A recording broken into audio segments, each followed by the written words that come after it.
Bonjour à tous, bienvenue dans ce nouvel épisode du podcast Rencontre. Aujourd'hui, j'ai le plaisir d'accueillir Denis Caro. Bonjour. Bonjour Cécile, plaisir partagé, merci beaucoup pour cette invitation. Alors, vous êtes directeur des rédactions du groupe Nice Matin. Vous étiez auparavant au Parisien. Avant de parler de Nice Matin, quand j'ai préparé cet épisode, ce que j'ai vu dans votre bio Twitter en premier, quand même, c'était qu'il y avait le mot journaliste. Alors, j'aurais souhaité que vous nous parliez en premier lieu de votre rencontre avec le journalisme, si c'était une vocation, quel a été votre déclic, s'il y en a eu un, pas forcément, si vous avez eu des modèles, des rencontres particulièrement inspirantes qui vous ont donné envie d'embrasser ce métier. Effectivement, journaliste, je vois mal comment me présenter autrement. C'est ce que je suis depuis l'âge de 17 ans, même si j'ai fait autre chose. C'est une vocation qui est venue à l'adolescence, Mhm. qui est venue de la rencontre de deux univers, à la fois les journaux. J'étais dans le salon de mes parents, lecteur quotidien de La Montagne, D'accord. que j'épluchais tous les jours.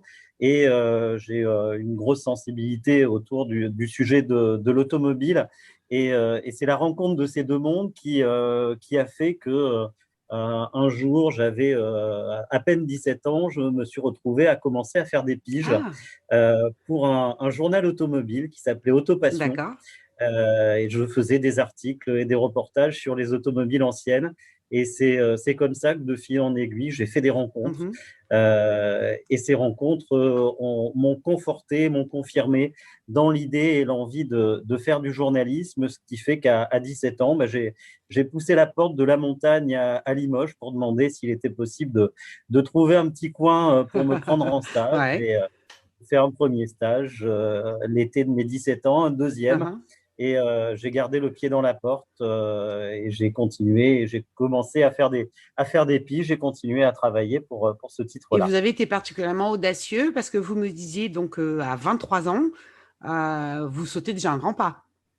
À 23 ans, effectivement, je suis pigiste à La Montagne depuis 6 ans, avec un avenir qui n'est pas nécessairement tracé. Je fais des études en Mhm. parallèle et j'ai commencé à accumuler pas mal de piges de Ouais. collaboration avec Libération, avec Le Point. Et j'étais presque journaliste indépendant et lors d'un échange avec des confrères, on a eu l'idée de monter une agence de presse, D'accord. ce que j'ai fait à Limoges à 23 ans, une agence de presse qui s'appelait Incognito Presse. Ouais. C'était une époque totalement folle, on faisait n'importe quoi, j'ai embauché des copains, j'ai fait toutes les erreurs des chefs D'accord. d'entreprise au début, mais je me suis énormément amusé, j'ai beaucoup Oui. appris aussi. Et on parlait d'audace et de culot. En 94, j'ai vu un entrefilet dans le Figaro Ouais. qui parlait de la naissance d'LCI. Ah. Et j'ai vu qu'il y avait un gros trou dans la carte de France des correspondances de TF1 et d'LCI. Il n'y avait personne en Auvergne, en Limousin et en Oui. Poitou-Charentes. J'ai mis ma plus belle cravate et avec mon associé, on est monté à TF1 à Boulogne. On leur a montré cette carte de France et on leur a dit, si vous voulez, nous on sait faire, on a le matériel, on est équipé et on peut. On n'avait absolument pas de matériel, on n'avait absolument Mhm. rien et ils nous ont dit banco. Et on a été correspondant de LCI et TF1 avec un premier sujet diffusé le jour de la naissance de LCI, le 24 juin 94. Génial, génial. Alors, avant de revenir sur la suite de votre parcours, ce qui m'intéressait, c'est que vous avez fait beaucoup d'interviews. Et comme la thématique de ce podcast, c'est la rencontre, j'aurais aimé vous poser comme question, qu'est-ce que c'est pour vous une bonne interview et qu'est-ce que c'est pour vous une bonne question? En tant que journaliste, je suis sûre il y a pas mal de choses que vous avez à nous dire à ce sujet. Alors, la question n'est pas évidente et vous savez de quoi vous parlez. Oui, L'interview est un art délicat. Alors, d'abord, règle de base, la préparation. Une interview, ça se uhum, prépare, ça se travaille. Il faut faire des recherches, il faut se documenter sur la personne interviewée ou sur son actualité. On n'arrive pas les mains vides, les mains dans les poches en se disant on a du talent, on va faire une bonne interview. Ça ne se passe pas comme ça. Donc ça, c'est la première règle. La deuxième, c'est d'écouter. Notre défaut, les journalistes, très souvent, et c'est difficile de sortir de ce travers-là, c'est d'être omnubilé par nos questions. Oui. Or, les questions, elles sont nourries par les réponses de vos interlocuteurs. Il faut savoir écouter, trouver les points saillants sur lesquels on peut rebondir. C'est ça. Voilà. Ensuite, il y a nécessairement la confiance. Une bonne interview, c'est une interview au cours de laquelle on met son interlocuteur en confiance et au bout de 10 minutes, 20 minutes, une demi-heure, faire en sorte qu'il se lâche. Oui. C'est là où, en général, on a les bonnes réponses, on a les bonnes phrases. Donc, cette mise en conscience qui n'est pas évidente, hein, qui est très liée au rapport que vous instituez entre l'interviewé et vous. Moi, mon meilleur exemple et mon meilleur souvenir en la matière, c'est une interview d'Isabelle Adjani en 2014. Jolie référence, oui. On m'avait mis en garde, et puis je fais pas d'interview culturelle, c'est pas ma spécialité, c'est pas mon rayon. Donc je suis arrivé, donc c'était après une de ses pièces à Paris auquel j'ai assisté bien évidemment. On avait rendez-vous dans les coulisses. Elle m'a amené à l'hôtel Meurice et le premier quart d'heure a été assez froid. Et j'ai réussi à créer ce lien de confiance qui fait que l'interview a duré 2 heures et qu'on a fini à 3 heures du matin à partager une salade et un verre de rouge au Meurice, et avec de vraies histoires et un lien qui est difficile à oublier. Et donc là, c'est une vraie rencontre. Du coup, vous êtes dans la vraie rencontre. Vous êtes dans la vraie rencontre. C'est une vraie rencontre. Chouette. Et dernier élément concernant les interviews, il faut toujours avoir dans le coin de sa tête la question que vous voulez poser, dont vous savez qu'elle est dans l'actualité, qu'elle fera de la reprise et qu'elle amènera une réponse intéressante. L'art de l'interview, c'est d'arriver à la glisser au bon moment, le moment où vous sentez que votre interlocuteur est prêt. D'accord. Alors, il y a aussi quelque chose d'important dans votre parcours, c'est votre rencontre avec le web. Votre rencontre avec le web, puisque que ce soit au Parisien ou au sein du groupe Nice Matin, ça a été vraiment d'accompagner la transformation digitale de ces groupes. Ça l'est toujours, hein, et c'est le défi auquel on est confronté depuis plusieurs années. C'est pas nouveau. Je pense qu'on est plus près de la sortie que du début, en tout cas j'espère. Ça reste extrêmement délicat parce que nos modèles économiques sont en mutation. On doit aller chercher des recettes sur le numérique. Pour moi, cette rencontre, elle a pas été évidente. J'ai basculé, non pas du côté obscur, mais du côté du web en mai 2007. J'étais à l'époque au Parisien. Le Parisien était vraiment à la ramasse, hein, au niveau web. Il n'y avait plus aucun journaliste. Tous les contenus avaient été passés en payant, donc il n'y avait plus d'audience. Donc le directeur général de l'époque a souhaité relancer le web. Ça a correspondu aussi avec l'arrivée d'un nouveau patron de la rédaction, Vincent Régnier, qui venait de la télé, de M6, avec des idées très fortes sur le web et sur la vidéo notamment. Et à l'époque, très franchement, ça n'intéressait personne de prendre en charge ce chantier-là. Et moi, j'étais à l'époque à la rédaction en chef des éditions régionales du Parisien. J'ai levé la main et je me suis retrouvé à la rédaction en chef du web avec une ancienne de Libé, Armelle Toraval. Et on a vécu une époque extraordinaire où on a tout il y avait créé. Il y avait tout à imaginer. Voilà. On a recruté 18 personnes, on a introduit la vidéo, monté un desk et je me suis retrouvé du jour au lendemain d'une rédaction en chef à 100% print à une rédaction en chef 100% web, avec la mission aussi, et ça m'était confié particulièrement, d'aller convaincre les vieux briscards du print, dont certains avaient mon âge, qu'il fallait basculer et il fallait faire l'effort. Et là, ça a été des tournées d'agences, de services, où je me suis pris beaucoup de portes dans la tête. Et tout ça a été. Et puis, je me suis retrouvé aussi à côtoyer des vrais pros du web qui parlaient un langage que je ne comprenais absolument Mm. pas, avec des termes anglais dont je n'avais jamais entendu parler. Donc, ça a été voilà, un basculement passionnant, mais pas toujours Mm. évident. Alors, il y aurait beaucoup de choses à dire hein, sur cette partie-là. Quand j'ai lu plusieurs articles, j'ai lu les mots de journalisme d'impact, de solutions. Aujourd'hui, avec le groupe Nice Matin, d'implication dans la vie des Niçois. La tempête Alex a été un révélateur, je trouve, hein, là c'est vraiment très très personnel, de l'implication du groupe Nice Matin dans cette vie des Niçois. Et je trouve que justement, pour faire le lien avec le digital, c'est un moyen aujourd'hui de décupler cet impact que vous pouvez avoir. Moi, j'ai vu passer des posts, des groupes où vous avez été extrêmement actifs et réactifs et avez permis de fédérer énormément d'actions. Alors, c'est aussi la rencontre du digital et de la solidarité, une fois de plus, de façon décuplée grâce au web. C'est vraiment le rôle des médias de proximité comme le Mhm, nôtre, sortir du rôle d'observateur de l'actualité pour de plus en plus devenir des acteurs. mhm, Il y a eu effectivement le déclic très fort hein, ouais. d'Alex à tous les niveaux, hein. Au niveau éditorial et journalistique, on a vu que on n'était pas uniquement sur du journal papier, mais on était avant tout sur de l'image, Mhm, on était sur du web tout de suite, sur la réactivité, et nos équipes ont été absolument remarquables et mhm, exemplaires.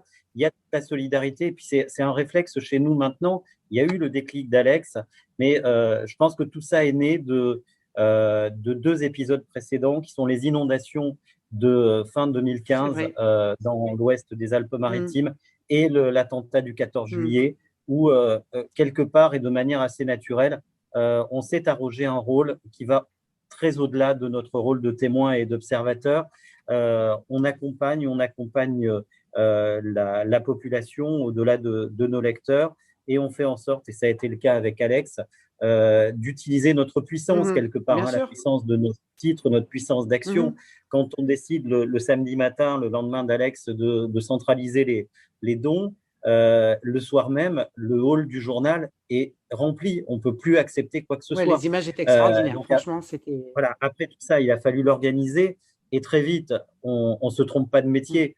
On passe le relais à des gens dont c'est le mhm, métier, qui ont la mhm, compétence. Mais nous, on a la capacité d'aller chercher des gens, de fédérer très vite et de mettre en place une aide qui ensuite se structure avec toutes les structures et avec tous les professionnels concernés. mhm, mhm.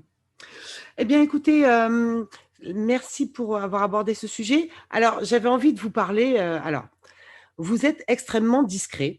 Et donc, il y a peu d'articles où vous parlez un petit peu de vous. Alors, j'ai quand même euh, et Là, vous me faites peur. non, non, non, non, non, n'ayez pas peur. Non, j'avais envie de vous taquiner sur deux choses. Alors, la première, c'était, j'ai lu un article sur vous où vous racontiez que vous aviez commencé avec les 4L de reportage. Et puis, je voulais faire le lien avec votre rencontre et votre passion pour l'automobile. C'est vrai que vous en parlez, c'est un petit sujet personnel dont vous parlez un petit peu. C'est quoi pour vous cette passion, cette rencontre avec l'automobile? Alors, pour le coup, c'est pas une vocation, c'est une passion et qui remonte à très loin, que j'ai pas, j'avais assez peu conjugué avec le journalisme Oui, à part au tout début. oui. Et c'est vrai que je me suis un peu rattrapé à la fois au Parisien en créant une rubrique, un blog, à Nice Matin également. Et on est dans une région qui est fabuleuse pour ça. C'est une région d'automobile. Oui. Il y a une culture, il y a une passion automobile, il y a des sujets, il y a des grands événements, il y a des grands prix, il y a des rallyes. Mhm. Et ici, c'est un bonheur de travailler cette matière-là. Et donc, je le fais un peu en marge de ce qui est mon job principal. Voilà, c'est rajouter du plaisir au plaisir de faire ce métier. Mhm. Mhm. Alors, et pour terminer votre rencontre avec Nice, donc vous venez de Limoges, vous êtes Et à oui, Nice depuis quand? Quel a été, qu'est-ce qui vous a amené ici? Et puis, Qu'est-ce que aujourd'hui vous ressentez de cette ville? C'est le hasard complet qui m'a amené à Nice. Moi, j'ai pas de lien particulier. Moi, toute ma famille est à Limoges ou dans le centre de la France. Donc, c'est une opportunité professionnelle. Oui.